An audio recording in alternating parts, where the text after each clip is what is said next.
বিধানসভা নির্বাচন শেষ হয়েছে, নতুন মুখ্যমন্ত্রী ও মন্ত্রিসভা গঠিত হয়েছে, কিন্তু ঘাটাল মহকুমা জুড়ে রাজনৈতিক দলের গাছে গাছে পেরেক লাগানো পতাকা আজও খোলা হয়নি, পথ পথ করে উড়ছে। আপনারা দেখছেন এসপি নিউজ বাংলা।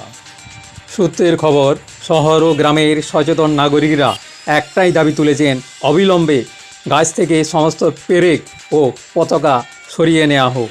প্রশ্ন উঠছে, যে দলগুলো মানুষের কথা বলে তারা কি একটি নির্বাক প্রাণের ন্যূনতম সুরক্ষা নিশ্চিত করতে পারে না?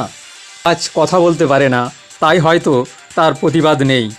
মানুষের শরীরে পেরেক বিঁধলে রক্ত বেরোয়, গাছের ক্ষেত্রে রস। বিজ্ঞান বলছে দুটির যন্ত্রণা সমার্থক।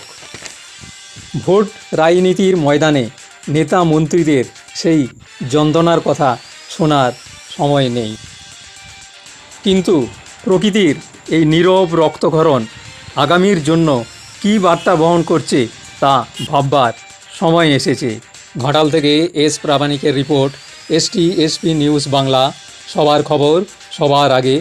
বিস্তারিত দেখুন এসপি নিউজ বাংলার রিপোর্টে।